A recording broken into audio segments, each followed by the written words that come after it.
Hi guys, this is Geneva Style here. Welcome back to my channel. For those of you who have not subscribed yet, make sure you do to see more content in the future. I recently posted a brief overview of Ivar and Freydis' official meeting during Vikings' first episode of Season 5B and a recap of their first encounter in Season 5A. Make sure to watch that video. I will link it down below if you haven't. Following the last two episodes of Vikings, I would like to focus on Ivar's and Freydis' growing intimacy and interesting dynamic. I must say I've never been so confused regarding an important plot point in an episode. Is Freydis really pregnant? Everything is pointing out to a pregnancy, but the question is, was there a time jump? Is it real? During the second episode, Ivar announces Freydis as his future wife and queen of Kattegat. While celebrating their engagement party, Margrethe admits to King Harald that Ivar cannot have children. He is boneless, so he should not fear him. All three start laughing. This scene is quite heartbreaking to watch while Ivar and Freydis are laughing and enjoying the party in the background like a normal couple who fell in love and they're realizing their dream. They're both holding hands. Despite being a cripple, he is taller than her, and that is quite adorable to watch. He's used to see everyone from below, and there is a growing protection towards her as well and a mutual understanding, so it's quite charming. After the party, she admits she wants him, and he's content for that. For once, he's desired, wanted, and appreciated for who he is, not for who he could have been. We jump directly to a makeout session, and as they're kissing intensely, Freydis gestures signals she wants to have sex with him. He refuses, stating that he cannot have sex, as she should know that. His response is important to understand future scenes, and we'll get to that in a moment. She tells him he can do anything he wants because he's a god. He just needs to believe in it. Many are complaining that she's actually hurting him. She's fueling his ego. So Freydis is trying to liberate him from his fears in order to be invincible in the eyes of his enemies. She's not trying to harm him in any way.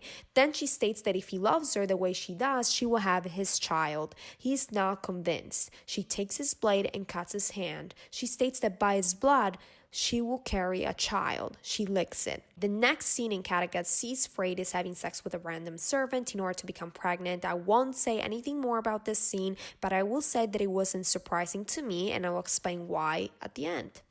A powerful scene involves a dream sequence scene which added shock value to the narration since the audience was not aware of it. We see Freydis coming to Ivar who is sleeping. She tells him she's pregnant, and I almost cry watching this scene because Ivar's reaction is so sweet and is different from what we have seen of him. He asks if it was his child and she admits yes. He tells her he loves her twice. Very important to note. They kiss, and immediately afterwards she stabs him in the heart. As far as we know, Freydis stabbed him in the heart. We must know Michael Hart's style. He will please his audience but in his own way. In fact, this is a metaphor for Ivar's blinded love for Freydis, who literally captured his heart.